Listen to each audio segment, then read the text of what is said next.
He had had it up to here, and I had had it up to here too with his condescending and demeaning remarks. The next time he says something like that to me, I am going to. Hey everyone, welcome back to the community. My name is Amber and I'm a physician assistant turned life coach, and I love talking about my pivot journey and hopefully inspiring others with theirs. Come in, take a seat, and get comfortable because today I'm talking about how I got fired from 2 physician assistant jobs in 1 year. This video was split up into 2 parts, and this is part 2. So in part 1, I talked about getting fired from my first toxic job, and now I'm going to be talking about the second job I got fired from. Okay, let's get into the story of the second job that I got fired from in that year. So this job I got 6 months after I was fired from the first job. And by that time, I learned a few things. I knew, okay, I'm not going back into orthopedics ever again because I'm not dealing with the culture and the toxicity of orthopedics. Like, I was traumatized, so I knew not to go back into that. So I'm looking for jobs in the women's health field this time, and I found one. Everything about it fit what I wanted. It was going to be very easy because, again, I'm still holding on to that imposter syndrome and that insecurity that I've been carrying with me through all of these jobs. I felt like the skill level that I had and I felt comfortable with would allow me to thrive in this job. So it was strictly surgical.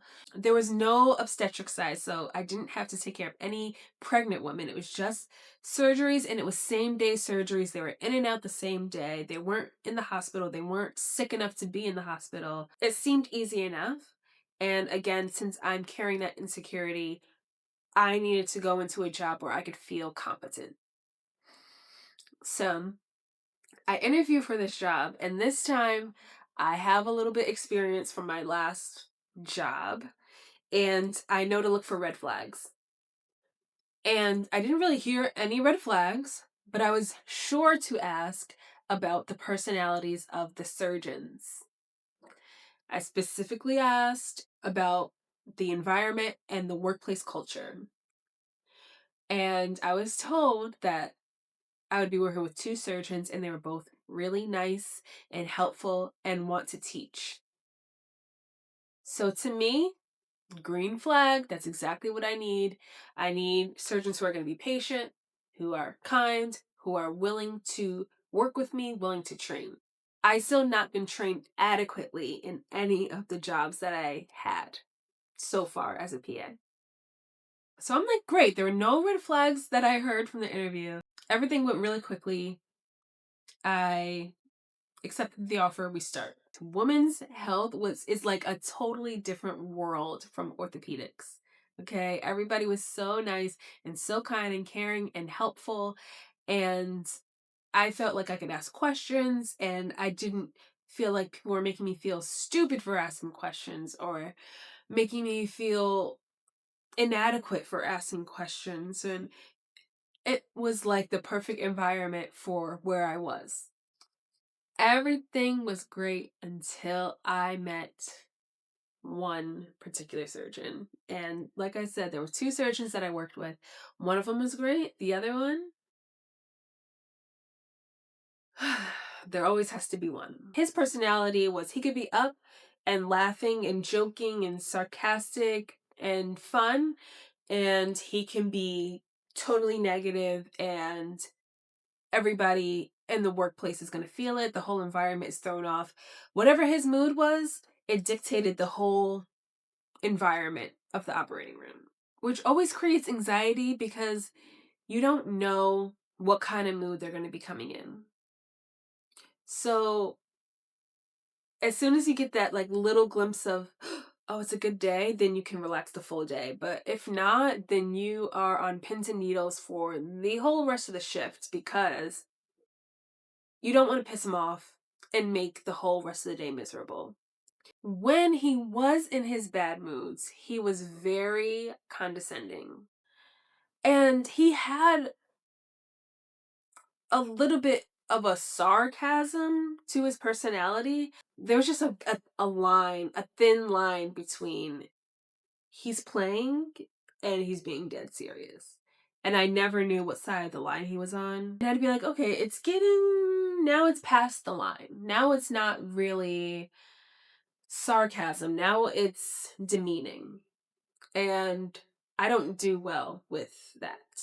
We would be in surgeries and he would just be like, you don't know how to blah, blah, blah, whatever it was. You don't know how to do this? You don't know how to do that?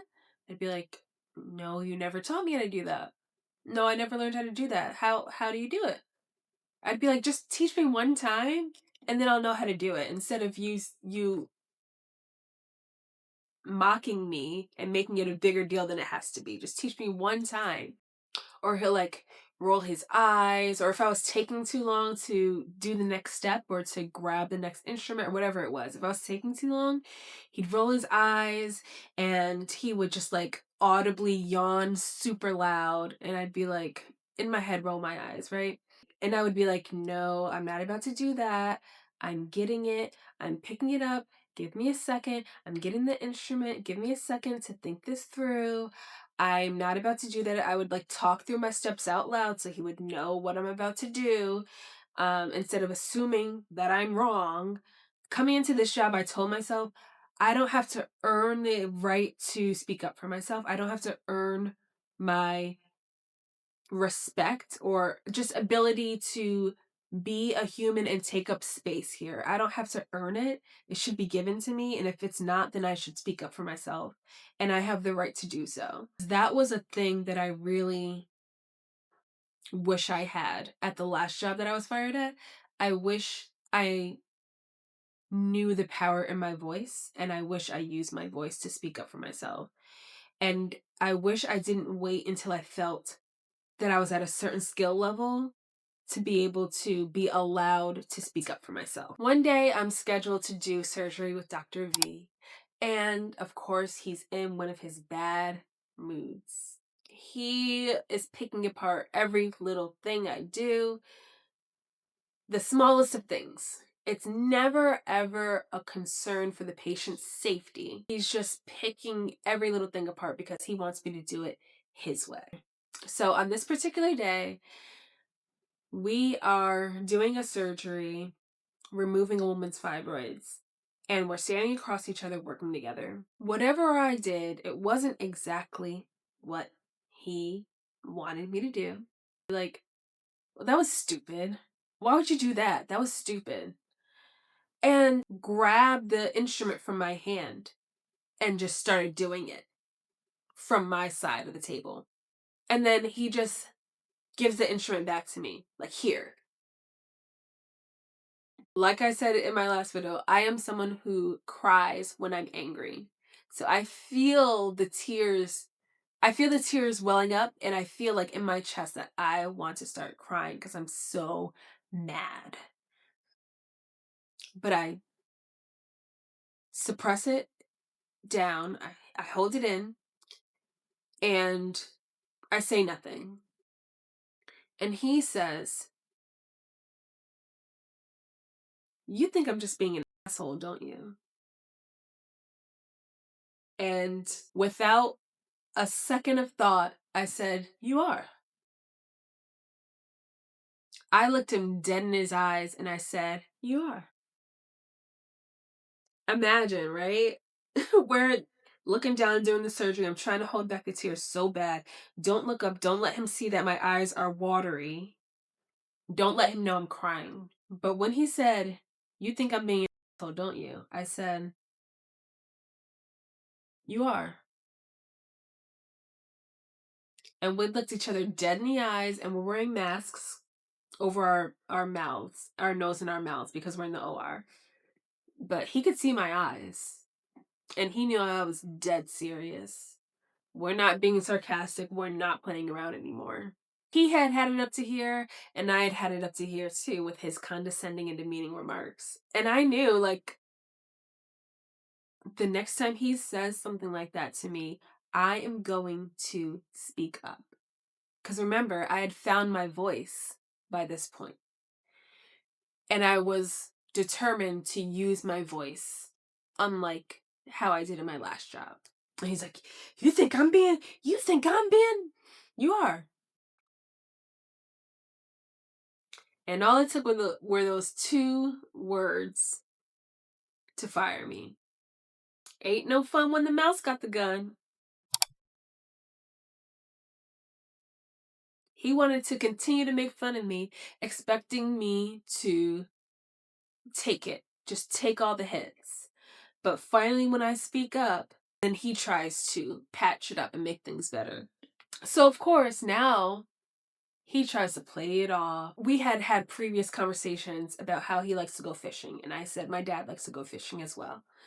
And he tries to now bring this up when he's making everything better. How am I supposed to go fishing with your dad if you think I'm an asshole? I'm not playing with you. After the shift was over, I'm home. I get a text from the other surgeon that I work with saying, Amber, we won't be needing your services any longer. And I said, great. Thank you. Easy as that. Like, that's all it took. One time of me standing up for myself, saying 2 words. You are. I didn't call him any names. I didn't raise my voice. I said 2 words. Standing up for myself in that scenario. And then they let me go. Lessons I learned from being fired this second time. One is that, okay, if it wasn't clear enough after the first job, the second job really should have told me, God is trying to get me out of this career. Something better for me is on the other side of all this, but I can't receive it until I let go of this career. I can't walk into the next until I conquer, until I release this. I'm holding on so tight that there's no space for me to hold anything else. There's no space for me to hold the next thing because I'm holding on so tight to the wrong thing. And God is just telling me there's something better. If you just let go, I'll show you there's something better. I'll lay it out for you, but you won't see it until you have the courage to walk away from what's not serving you anymore. I said this quote in the last video. You cannot swim for new horizons until you have the courage to leave the shore. It's so true. It's so true. Getting fired twice in 1 year, that does not happen to me specific. I never thought that would happen to me specifically. I am like an overachiever. I was always a rule follower growing up. I always did what I was supposed to do. I always worked hard and I was always successful. I graduated summa cum laude with a degree in biology from college. I never saw myself as someone who would get fired, let alone twice in 1 year. That was God telling me, get out, get out. There's something better. But I didn't trust the plan. I didn't trust myself, really. Like, I was clearly on the wrong path. And the longer I stayed in something that didn't align with who I truly was, the longer it took for me to get to the career that did align. And now life flows. The other lesson that I learned is that sometimes God will give you the same test over and over until you have learned the lesson. And so after being fired from my first job, I should have known that that was an opportunity for me to pivot into something that does align with who I am. And I should have been on the lookout for, okay, what is my pivot? What does align with me? What's next? What else is out there for me? This is clearly not for me. But I was given a test. Another job came my way. And because I was so antsy about not having a job, being unemployed, I just took something because I didn't have the capacity to figure out another career.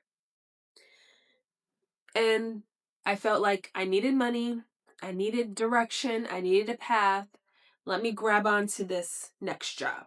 When you make decisions out of a scarcity mindset or like trying to scramble to find the next thing, you're not gonna make decisions that are going to satisfy you in the long run. So I had to learn the lesson again. I had to be in another job and get fired again to see if I would learn the lesson and if I could move on and finally start my pivoting journey. The other lesson I learned is to stop chasing the bag and start chasing my calling.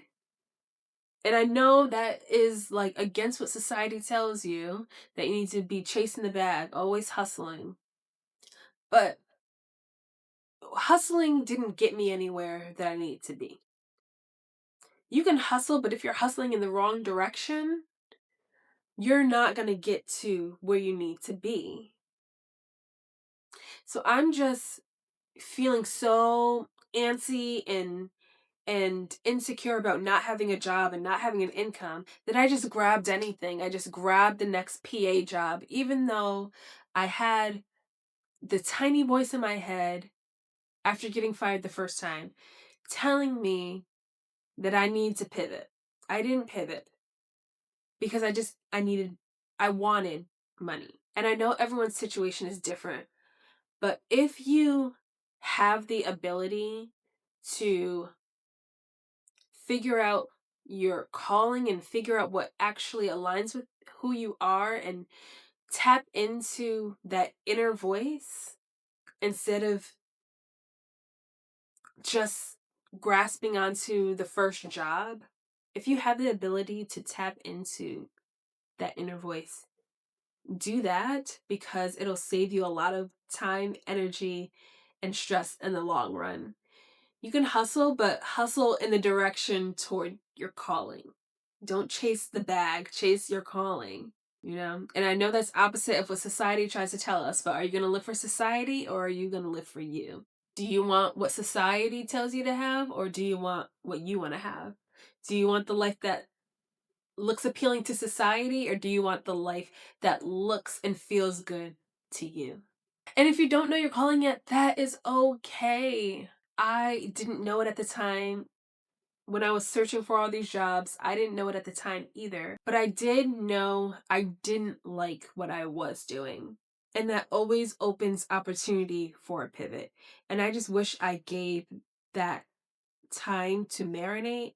I wish I gave myself time to process what a pivot could have looked like at that time because it would have saved me a lot of stress. It's actually been very healing to be able to talk about this because for so long I felt like I had to be muffled about my experience because I didn't want future employers to see my experience and then not get hired. It's also been very healing because really thinking about and reviewing and remembering my experience and how I felt in the moment has really helped healing that like insecurity.